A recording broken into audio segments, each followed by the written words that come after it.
I'm John D. Reveille, MD. I'm a professor of medicine, and for the past 18 years until last September was the chief of rheumatology here. I came here in December of 1986.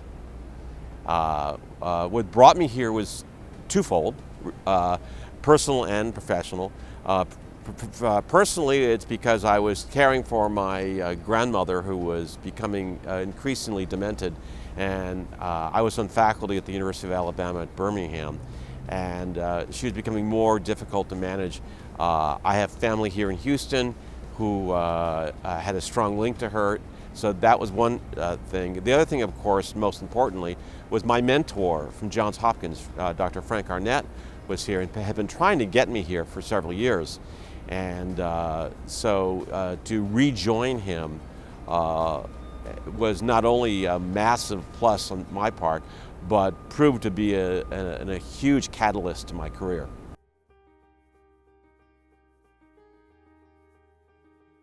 The school's changed a lot. One very strong memory was that the year after I arrived here, of course, we had September of 1987, we had the situation where, with the disagreement between the appointing of chiefs between Herman Hospital and the medical school, that resulted in the firing of 7 department chairs. And I was initially rather concerned about that. However, I had just been through a similar thing at Johns Hopkins back in 1984, so it can happen anywhere, and that was a bit of instability that promptly righted itself under the leadership of Dean Reveille, and we've never had to go through that kind of thing again. The really strong, I mean, most of the strong memories are more personal because of getting awarded some very, very large grants from the NIH, which proved to be hallmarks in my career and really allowing a huge growth in my own research portfolio that has persisted to this day.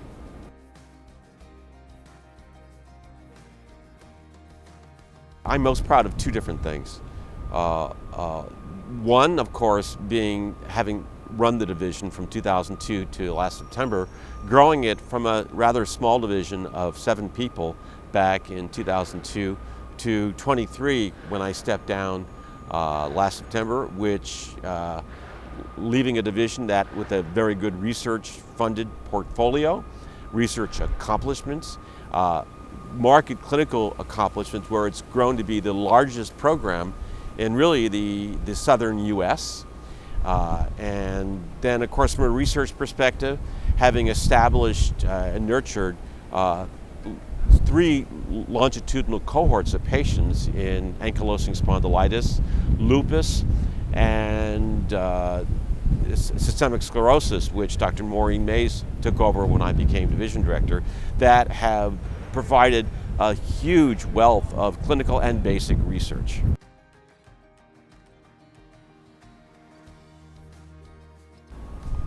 I've had a really good time in my division. The people in my division are like a family to me. Dr. Arnett's mentoring and paternal influence, of course, was a huge thing that kept me here. But also the relationships that I developed in the division as also within the school. Of course, when you establish longitudinal cohorts of patients, it's pretty hard to walk away from them. There's a really nice atmosphere of cooperation and collaboration in the school, which is also very helpful. And gosh, living in Houston is very easy. It's just very easy to live here. And I lived in a lot of other places, and believe me, the people are much, much nicer.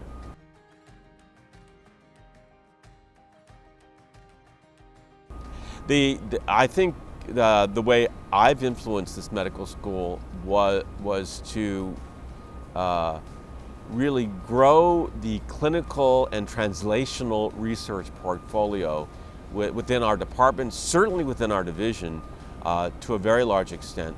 to have, because of my experience and activities outside the school, been able to bring forward a lot of programs here. As far as how the school has influenced me, it has taught me two things. Number one, how to look for opportunities where they seemingly don't exist. And number two is to do what every person should do when they come to a new medical school, and that is to focus not on the weaknesses, but to focus on the strengths and to take advantage of them.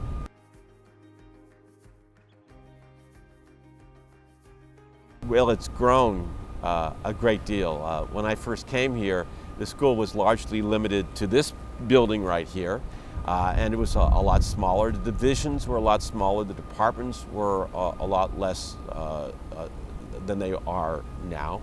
I think the research portfolio and the research infrastructure has not grown as much as I would have liked, but it's something that we're working on, and I think that those are the main points. It's really been great being here the past 33 years, to see the growth, to the opportunities that still exist, and to work with some really fantastic people. I can't even at this point, even though I've reached that age, conceive of a retirement anytime in the near future, and hope I can continue to be a credit to this institution.